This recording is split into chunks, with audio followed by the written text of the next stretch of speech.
The story with Monsanto's Roundup begins as early as the 1980s when laboratory tests on glyphosate began to show cellular changes in laboratory animals that should have been considered early signals of a relationship clearly to cancer. In fact, in 1985, the EPA determined that glyphosate, which is the primary ingredient of Roundup, needed to be classified as a Class C carcinogen, which meant that it clearly is suggestive of a relationship to cancer. But then miraculously, for some reason, 6 years later, the EPA suddenly changed that classification to something just the opposite. Now, they were saying that they were wrong to classify it as a possible carcinogen and that the public had nothing to worry about when using products that contained this chemical. That was their change. Then all of a sudden, the laboratory data from the early 80s that the EPA used to classify glyphosate as cancer suddenly became unavailable to the public. Why? Because Monsanto argued that all the early testing results for this chemical fell under a protection of trade secrets rule, meaning they didn't have to share this information with the general public. It was theirs. They were going to keep it quiet. The reason that story from the 1980s and 1990s is important is because the same story has played itself out time after time with Monsanto's Roundup. Studies will show that it causes cancer, clearly. Monsanto intervenes and suddenly those same scientific agencies says that there's no link to cancer whatsoever. The studies weren't changed because new evidence emerged. They changed because Monsanto wanted to make more money no matter how many lives it cost. And it's been a bunch of lives.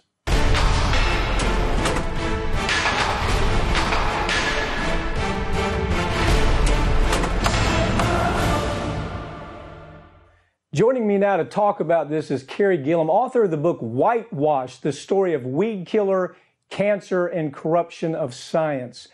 Carey, the big word right there is cancer. It scares the bejesus out of everybody to think that they might be using a weed killer in their backyard every day that has any propensity to cause any kind of cancer. But I'm looking at the studies, and the studies seem a little overwhelming. The World Health Organization comes out and says, yeah, this will cause non-Hodgkin's lymphoma, and you've got the company still doing everything they can to try to say, no, that's just not how it is. What is your take on it, Carey? What is your take on the whole cancer question? Yeah, the cancer question is definitely a big one with this chemical. You know, it's the most widely used agrochemical in the world, right? It's in our water, our food, our own bodies. And you're right, the International Agency for Research on Cancer looked at decades of epidemiology and toxicology research and said this looks like a probable human carcinogen with strong ties to non-Hodgkin lymphoma specifically. Monsanto says all of that research is wrong, this international agency is wrong, and that this product is, you know, among the safest in the world, among the safest for people to use. Basically, when I line up the literature and I look at everything, we know in the 80s we were told by the EPA, yeah, this causes cancer. Then in the 90s it didn't cause cancer. And in between there you have doctor and scientist after scientist saying, you know what? It does cause cancer. And you still have the EPA in the back pocket of this company saying, oh, well, we don't have enough information. You have the U.S. government right there coming to the aid. You have the media that has done such a miserably poor job telling us what is what about this case. Most people don't understand how dangerous this product is. Why has there been this constant back and forth about Roundup as whether or not it's carcinogen or not? What is this back and forth all about?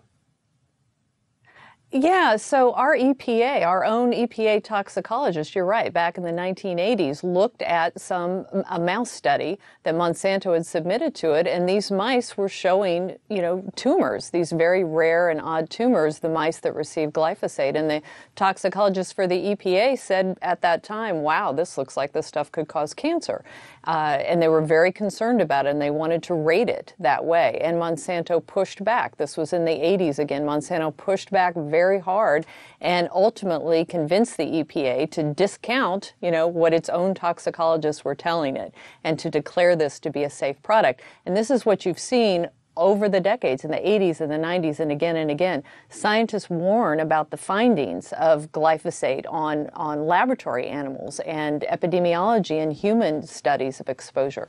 People have been raising their arms and trying to wave a red flag about this chemical for years in many countries, many scientists around the world, and every time Monsanto has said they're wrong and sought to discredit the scientists and to discredit the research that is sought to raise an alarm bell around this chemical. And they're still doing it, and this has created a debate, around the world, not only in the United States, but in Europe and many other countries about how safe or not safe this really is. Well, let me just tell you something. I've read your book. It's excellent. Anybody who wants to know really what's been happening about this has got to read the book Whitewash. I followed your career as far as what you've written as a journalist in agriculture. It's overwhelming. You have the information. You've looked at all sides. There aren't just both sides. You've looked at all sides here, and you've concluded, A, if I read your book properly, that there's been a cover-up. B, there's been an attempt by the corporation Monsanto to try to push back on science and actually create their own science to make it look like Roundup is perfectly safe. And I think the third part that's so troubling to me is we've gotten no help from the EPA in actually telling the truth. What is your take on that? Did I get that right, or is it an overstatement? No, you did, definitely. I mean, this has been the way that I've described this to people, and, I was asked to come to Europe and to speak to Parliament about this. It's really decades of deception, and that's what it boils down to. And it seems like a pretty strong thing to say, but it is decades of deceptive tactics by this giant chemical company to make billions of dollars, right? To deflect, to harass, to discredit, to suppress any information that would be useful to consumers and useful to these people who are being exposed to this chemical to decide if they want to use it or not, to decide if they want their children playing in a yard that they've sprayed with Roundup. People haven't had that choice, really, because any information about risk has been hidden while the company has trumpeted and pumped out information about reward. And in doing so, they've employed multiple strategies. They've ghostwritten certain scientific papers. They've trotted out surrogates, both within the EPA and at universities around the country, to try to control the public narrative and try to control what the public knows about this and what the public doesn't. Yeah, let me be clear about it. When you say ghostwriting, just so the viewers understand, that's where the company writes the article. They put every word in that article. Then they give the article to some cat up at Harvard or Yale or Princeton or wherever. They say, how would you like to make another $100,000? Yeah, I would. Okay, just sign the article just sign the study that we did, that we wrote, and make it sound like it's yours. Now, this is an organization that is a master of that. They are the master of ghostwriting. Most of the stuff that they've turned out about the safety of this has been written by the company, given to a third party, asked that third party to put their name on it, and then told the public that third party is the one with the opinion. Now, let me show you something. Here you've got the World Health Organization. Okay, this is an organization that for decades has been telling us what will cause cancer and what won't cause cancer. They come out and they say, yeah, Roundup is a probable cancer causer. And so rather than Monsanto saying, well, gee, maybe we ought to warn about that, instead what they're trying to do now is defund the World Health Organization because the World Health Organization said something that's going to hurt their profits. Give me your take on that.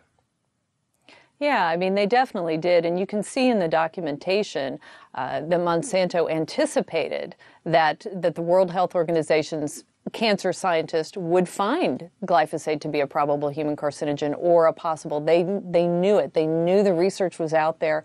They were worried that this would happen, and they laid out a plan to discredit these international cancer scientists before they even met, before the cancer scientists even took a look at glyphosate, before they even declared it a probable human carcinogen. Monsanto was preparing to discredit them.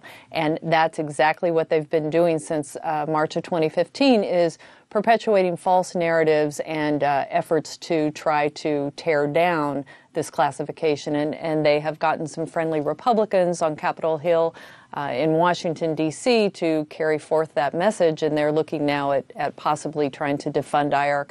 There's a hearing scheduled for February the 6th to take a look at some of these matters. It's a really powerful move by a powerful company to try to take on these international cancer scientists.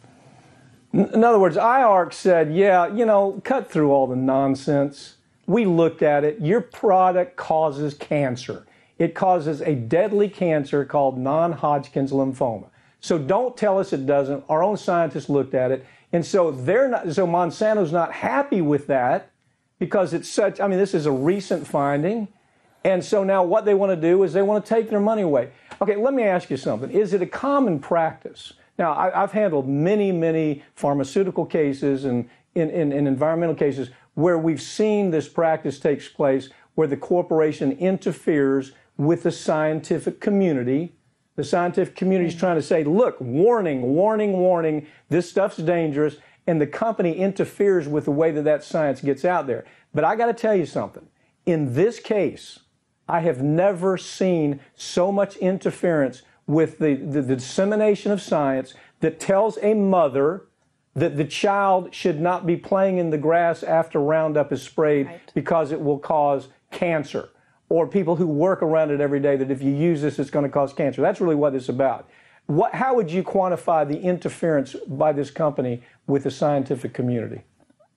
Yeah, I certainly don't have the range of experience, I guess, with tort cases that you do and chemicals, but of all the different information that's come out from scientists around the world on different ways that this chemical can be dangerous to people and to the environment, that's a whole nother realm. But you don't see any example where Monsanto has said, yeah, you're right. Yeah, maybe we should take a look at that, or maybe we should worry about that. You don't see that. You see, no, they're wrong. They discredit them. It's invalid. Monsanto is right, and every independent scientist out there is wrong. Yeah. Carrie, keep up the great work. Everybody should read your book. It is a mind blower. When you read this, it'll scare the bejesus out of you about having Roundup anywhere around your house. Thanks for joining me.